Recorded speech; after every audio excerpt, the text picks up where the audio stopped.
Kalau kita ngomongin soal mesin motor, biasanya apa sih yang pertama kali kepikiran? Kapasitasnya, seberapa kenceng larinya. Tapi, kita sering banget lupa sama satu bagian yang jujur aja krusial banget tapi sering diabaikan. Apa itu? Sistem pendinginnya. Yuk kita kupas tuntas 3 sistem pendingin yang jadi penjaga jantung motor kita. Oke, kita mulai dari pertanyaan yang paling dasar dulu ya. Apa sih tugas utama sistem pendingin itu sebenarnya? Mungkin kedengarannya sepele, tapi jawabannya bisa jadi bikin kamu kaget loh. Yap, kamu nggak salah baca. Walaupun namanya sistem pendingin, tugasnya itu bukan buat bikin mesin jadi dingin banget. Nah, ini nih salah kaprah yang paling umum terjadi. Terus kalau bukan itu, apa dong tugasnya? Nah, ini dia jawabannya. Tugas utama sistem ini adalah menjaga mesin biar selalu ada di suhu kerja yang optimal. Jadi, ini semua soal manajemen suhu, bukan cuma sekedar mendinginkan. Soalnya, mesin yang terlalu dingin itu sama jeleknya loh, sama mesin yang kepanasan. Jadi, berapa sih angka keramatnya? Suhu kerja yang paling pas buat kebanyakan mesin motor itu ada di rentang 80–90 derajat Celcius. Gampangnya, anggap aja ini kayak suhu tubuh kita. Kalau kepanasan, kita demam. Kalau kedinginan, kita hipotermia. Mesin juga gitu. Dan sistem pendingin inilah yang jadi dokternya. Oke, sekarang kita masuk ke jenis yang pertama, pendingin udara. Sesuai namanya, ini adalah sistem yang paling dasar dan ya paling simpel di antara ketiganya. Konsepnya itu sederhana banget. Panas dari mesin dibuang gitu aja pakai aliran angin pas motor lagi jalan. Kamu pasti sering lihat kan, ada sirip-sirip logam di blok silindernya? Nah, sirip-sirip itu gunanya buat memperluas permukaan mesin, jadi panasnya bisa lebih cepat lepas ke udara. Kelebihannya jelas banget. Karena simple, nggak butuh banyak komponen aneh-aneh, ongkos produksinya jadi lebih murah.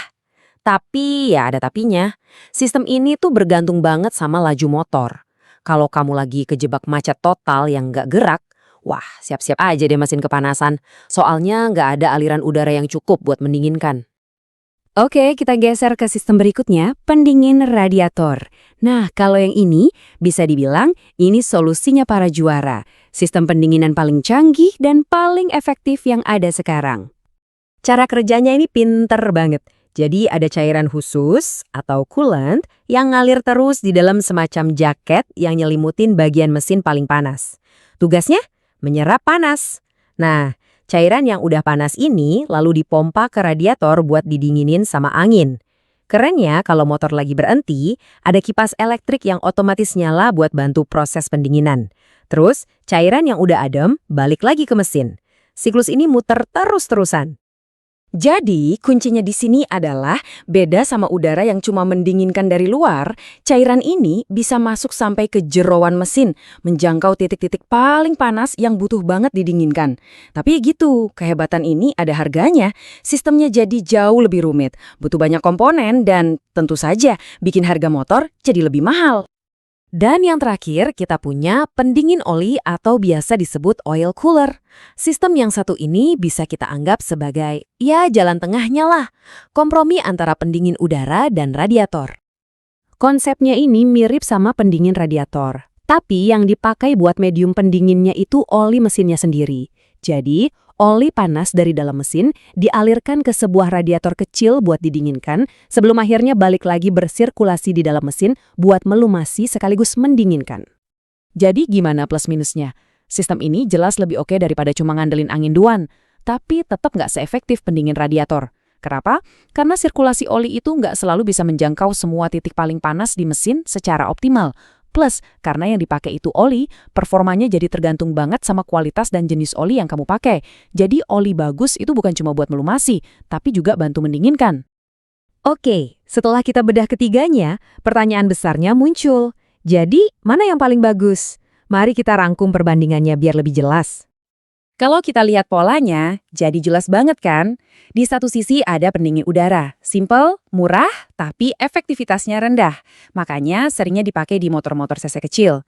Di sisi lain ada radiator, super efektif tapi juga paling rumit. Makanya jadi pilihan wajib buat motor-motor modern berperforma tinggi.